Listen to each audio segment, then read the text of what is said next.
Welcome to this explainer. Today, we're going to unpack exactly what it takes to integrate WEKA high-performance storage monitoring right into Supermicro's SuperCloud Composer, or SCC, specifically release 3.1.12.0. If you're an admin or engineer wanting deep, single pane of glass visibility into your WEKA clusters, well, you're in the right place. We're going to break down the official guides into a really clear, logical journey. Here's our agenda to get us there. We'll start with the shared monitoring architecture. Then, we'll split into two paths, version 4 Docker deployment and version 5 Kubernetes deployment. After that, we'll cover deploying the Prometheus layer, configuring SuperCloud Composer, and wrap up by troubleshooting common integration issues. All right, Section 1, the shared monitoring architecture. Let's look at the overarching data flow that applies to both of these environments. When you follow the data flow, it's actually pretty elegant how these metrics travel. It all starts at the WEKA cluster itself. Those metrics get pulled by the WEKA exporter, which formats the data. Then, Prometheus steps in, scraping that data at regular intervals, and finally, SSC consumes that data from Prometheus to populate all your dashboards. Now, before we get too deep into the weeds here, I want you to remember this absolute golden rule, straight from the source integration guides. The SSC connects to Prometheus only. It literally does not need to connect directly to the WEKA exporter.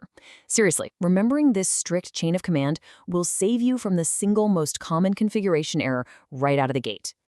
So, here's where we hit a bit of a fork in the road. Depending on whether you're running a WEKA version 4 or version 5, your deployment toolchain and your routing methods are going to look very different. Version 4 relies on Docker Compose for a more localized approach, while version 5 moves us completely into the orchestrated world of Kubernetes and node ports. Let's get down that first path with Section 2, version 4, Docker deployment. If you're running an existing WEKA 4.2.0 cluster, this one is for you. This process relies heavily on a really minimal WEKA-MOM-based setup, and the workflow is super straightforward. First, you'll jump into the WEKA CLI to generate an authorization token in JSON format. Next, you just place that token on a dedicated monitoring host alongside two config files, your export.yaml and your prometheus.yaml. And finally, you just launch your services using a simple Docker Compose command. The absolutely crucial point to understand here is that in version 4, Prometheus and the WEKA exporter sit side by side on the exact same host. Docker spins up the WEKA export container, exposing your cluster's metrics on port 8001. And right next to it, the WEKA Prometheus container continually scrapes those metrics over the local loopback address, 127.0.0.1. It's just a tight, self-contained little monitoring pod. But what if you're on a newer stack? That brings us to Section 3. Version 5, Kubernetes deployment. This is where we leave standalone Docker hosts behind. In this Kubernetes environment, the fundamental steps are kind of similar, but the tools change completely. You still generate that auth token, sure, but instead of just dropping a file on a Linux host, you actually have to securely store it as a Kubernetes secret within a dedicated WEKA monitoring namespace. From there, you'll use a config marp to define your exporter's behavior, and then deploy it using standard Kubernetes YAML manifests. Now, to solve the networking challenge here, we have to bridge a gap. Because Kubernetes abstracts networking away behind virtual IPs, we absolutely have to use a node port. A node port is basically a Kubernetes service type that exposes a specific port across all nodes in the cluster, allowing external access to internal services. The official guide uses port 15081 as a prime example. Think of this node port like a bridge, exposing the WEKA exporter metrics from deep inside the Kubernetes pod out to the rest of your network, so Prometheus can actually see it. With our exporter successfully running, whether that's in Docker for version 4 or Kubernetes for version 5, our paths converge at Section 4, deploying the Prometheus layer.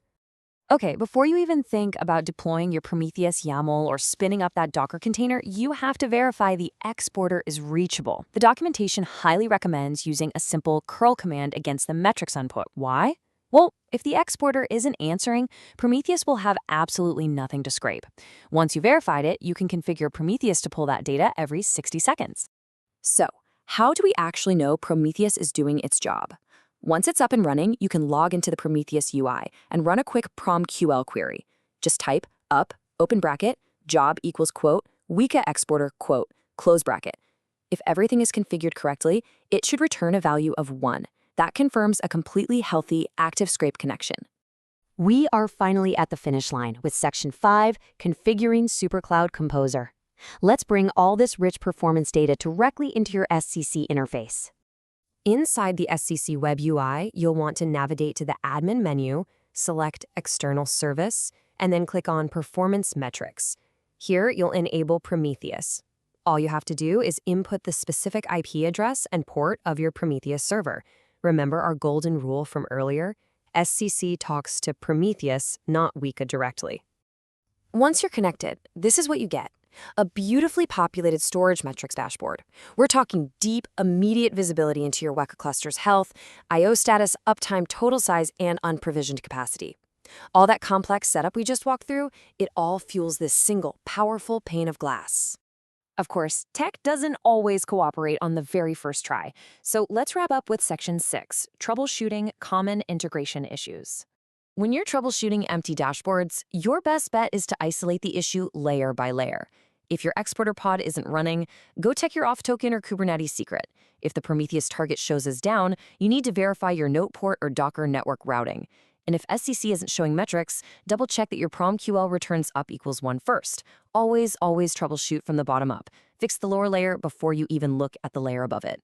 But hey, let's say all those connections check out perfectly. Your exporter is up, Prometheus says everything is fine, your IP addresses are spot on, but you are still staring at completely empty graphs in SCC. Well, you need to ask yourself one absolutely critical question. Are your system clocks synced? Seriously, time synchronization across the SSC appliance, the Kubernetes node, the Prometheus pod, and the WEKA cluster itself is the #1 silent killer of metrics. An out-of-sync clock will cause Prometheus to just drop data points completely, leaving you with empty charts. Maintaining strict NTP time synchronization across all these hosts is vital to ensuring your monitoring stack thrives. So, knowing how deeply intertwined all these systems are, what other hidden bottlenecks might be lurking in your infrastructure, just waiting to be illuminated by proper monitoring? Thanks so much for joining me on this explainer, and happy monitoring.